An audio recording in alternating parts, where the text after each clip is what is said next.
বিষয়টি হচ্ছে প্রতিভা। আগুন ছাইয়ের ভেতরে নিবু নিবু অবস্থায় থাকে, আবার হাওয়া পেলে সেটা জ্বলতে শুরু করে। ঠিক একটি গাছের ফলের ভিতরে একটি বীজ থাকে, আর বীজের ভেতরে একটি ভ্রূণ থাকে শুকনো অবস্থায়।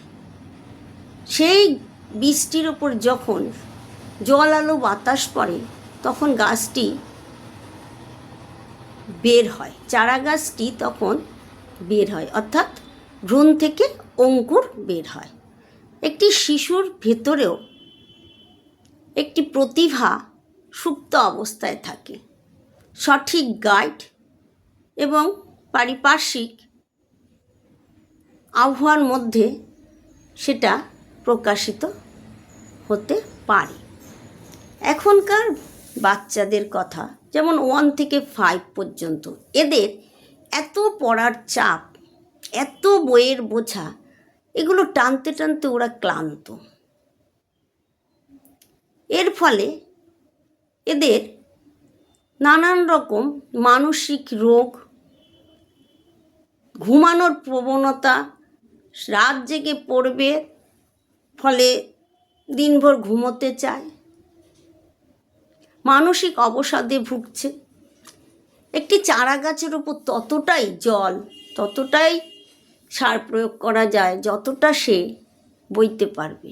একটি শিশুর ওপরও ঠিক তদ্রূপ চাপানো উচিত যতটা তারা বইতে পারবে।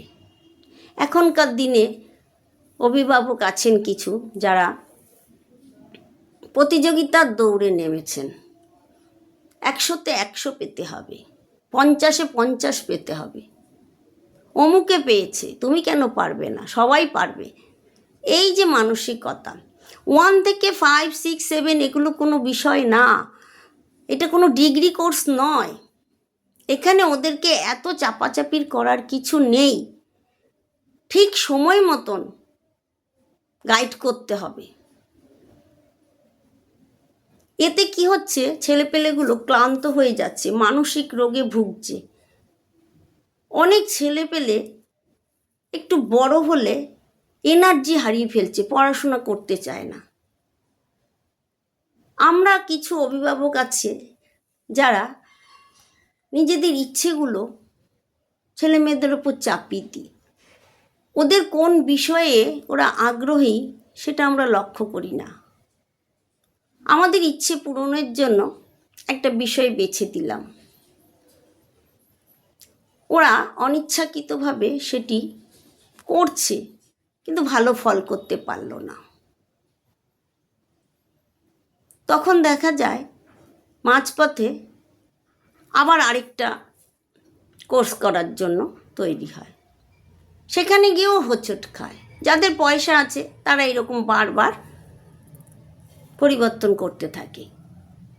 এমনও দেখা গেছে বাবা মাকে খুশি করার জন্য হয়তো ভালো নম্বর করতে পারেনি, তার জন্য বাড়িতেই ফিরল না, আত্মহত্যার মতন পথ বেছে নেয়।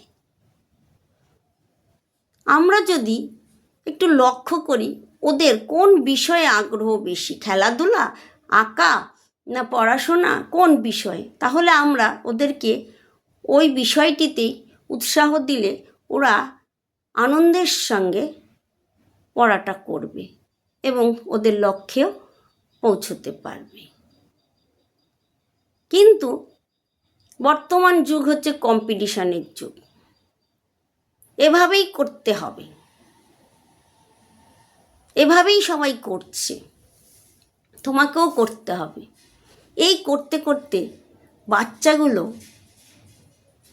ক্লান্ত হয়ে পড়ছে, অবসন্ন হয়ে পড়ছে, রোগাক্রান্ত হয়ে পড়ছে। এর উপায় কি? এর জন্য কে দায়ী, কারা দায়ী? সমাধানটি আপনার কাছে থাকলে একটি কমেন্ট করে জানাবেন। ধন্যবাদ।